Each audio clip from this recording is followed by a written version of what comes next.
Beed files नावाचा एक नवा चित्रपट आता रुपेरी पडद्यावर झळकणार. या चित्रपटाच्या माध्यमातून जी बीडची भूमिका मांडण्यात आली, ज्या परिस्थित्या बीडसाठी वापरण्यात आल्या, नेमकं ही प्रक्रिया नेमकी काय आहे? का हा एक बीडच्या बदनामीचा एक नवीन परमवीर चक्र आहे? का नवीन सामाजिक परिस्थितीची बदलती कहाणी आहे? का या परिस्थितीतला कशामुळे ऊसतोडणी कामगारांच्या हातात पडलेला कोयता आहे? कारण की अनेक प्रश्न आता हे पटलावर सोडणारं हे चित्रपट आहे. श्वास रोखून धरा मी येतोय म्हणजे नेमकं काय? का वासेपूर आणि मिर्झापूर सारख्या घटनांनी निर्माण केलेली परिस्थिती आहे? असे अनेक प्रश्न आता पटलावर सुटू लागले. आणि ज्या पद्धतीनं समाज माध्यमांवर याची चर्चा आहे आणि ज्या पद्धतीचं भूमिका मांडण्याचा प्रयत्न आहे, नेमकं हा प्रयत्न कशामुळे सुचला?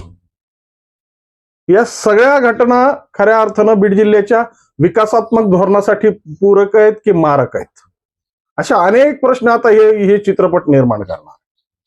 आणि या चित्रपटाच्या माध्यमातून जी काही भूमिका मांडण्यात येणार आहे किंवा जी काही परिस्थिती सांगितली जाणार आहे, ती नेमकी या बीड जिल्ह्याला काय नवी दिशा देईल याच विश्लेषण करण्यासाठी आज मी तुमच्या समोर आहे. नमस्कार मित्रांनो, मी राजेश दुबे. मंथन मध्ये आपलं स्वागत. प्रत्येक जिल्ह्याची एक कहाणी असते. काही कहाण्या, काही गोष्टी या एवढ्या व्यापकतेने पसरलेल्या असतात की ज्याची खऱ्या अर्थानं मीमांसा पटलावर होणं गरजेचं आहे. आणि त्याच्यात बीड तर असं रसायन आहे की जे पूर्व म्हणजे सातवाहन कालापासून ते आजपर्यंत वेगवेगळ्या परिस्थितीत गुरफटले गेले. इथला इतिहास दडवला गेला, इथली परिस्थिती दडवल्या गेली. स्वातंत्र्यामध्ये आहुती देणाऱ्या क्रांतिकारकांचा इतिहास दडवला गेला. तरी बीड संघर्ष करतोय. आजही बीडच्या या संघर्षामय जीवनामध्ये ज्या पद्धतीच्या भूमिका मांडण्यात येत आहेत आणि खऱ्या अर्थाने ज्या पद्धतीने बीडच्या लोकांची जी एक भूमिका, की ती सगळ्या गोष्टींना आपल्या पोटात पचवण्याची ताकद आहे. हे रसायन खऱ्या अर्थानं एकेकाळी महाराष्ट्राचं नाही तर भारताच्या भूमिकेचं एक केंद्रस्थान होतं. प्रत्येक ठिकाणी वेगवेगळ्या पद्धतीच्या भूमिका मांडल्या जात होत्या. परंतु खऱ्या अर्थानं ज्या पद्धतीनं आता बीड फाईल्सची चर्चा होते ना, तर ही बीड फाईल्स नावाचे चित्रपट नेमकं या बीड जिल्ह्याचं काय दाखवणार? ही परिस्थिती कशी दाखवणार? ज्या पद्धतीने या पोस्टरवर झळकणाऱ्या पवनचक्क्या, तो निशांत उभा टाकलेला राजकारणी आणि पडलेले जोडे, ही सगळी समीकरणं या चित्रपटाच्या या पोस्टरमध्ये नमूद करण्यात आली. आणि श्वास रोखून धरा मी येतोय याचा अर्थ काय? अनेक प्रश्नांना वाचा फोडणारा हा विषय आहे. सांगितलं जातं की याच्यामध्ये पोलिसांचंही भरपूर योगदान या चित्रपट दाखवलंय. आता पोलिसांचं योगदान या चित्रपटात दाखवण्याचा अर्थ काय? विटीस धरलेली सिस्टीम का ज्या पद्धतीनं चित्रपटात पोलिसांची गाडी उशिरा येते यासाठी केलेलं चित्रण? आता असे अनेक प्रश्न या बीड फाईल्सनं समोर आणलेत. परंतु खऱ्या अर्थानं बीड हे असं रसायन आहे की ह्यांनी चांगलंही पचवलं, वाईटही पचवलं, पण या चांगल्याची कधी या बीडच्या संदर्भात कधी चर्चा झाली नाही. आजही ते काशीनाथ चिंचाळकर आपल्या बीडच्या भूमीतच, त्या धारूरच्या घाटातच अडकून बसलेत. ते कौशल सिंग दिक्खत की ज्यांनी गुलमंडीवर पहिला आपला सत्याग्रह करून निजामाची झोप उडवली होती. ते राक्षस भवनकर की ज्यांनी खऱ्या अर्थानं या भूमिकेसाठी आपलं बलिदान दिलंय. अनेक फाईल्स आहेत या, पण या फाईल्सवर कोणी लक्ष घालत नाही. दुर्दैव आहे.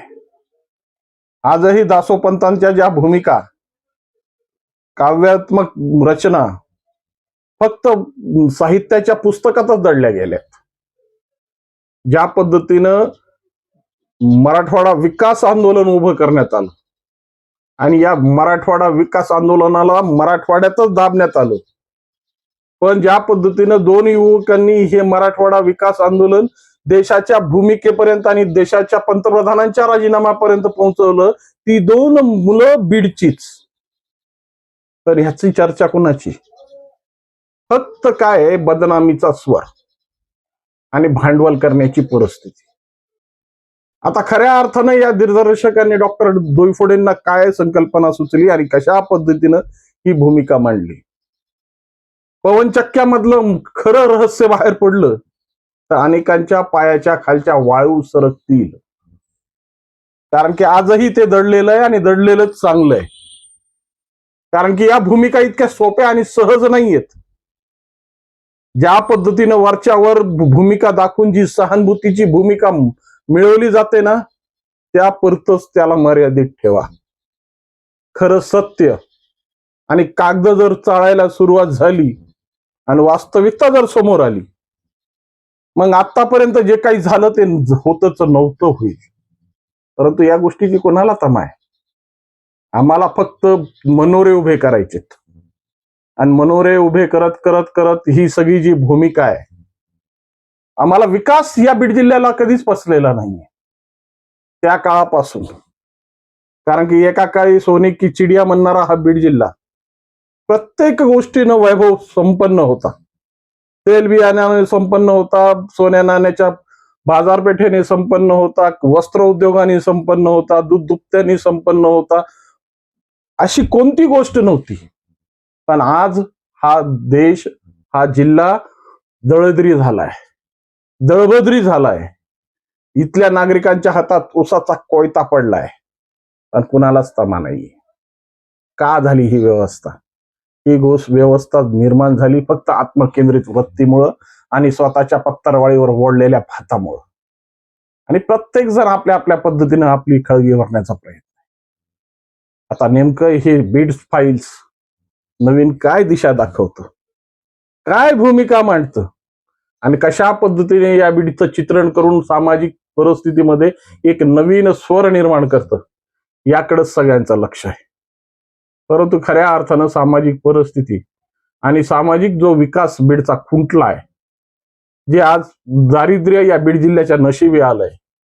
वैभव संपन्नता असताना सुद्धा आज दारिद्र्याच्या खाईत का बीड लोटल्या गेलाय ह्याची मीमांसा आजपर्यंत कोणी केलेली नाही.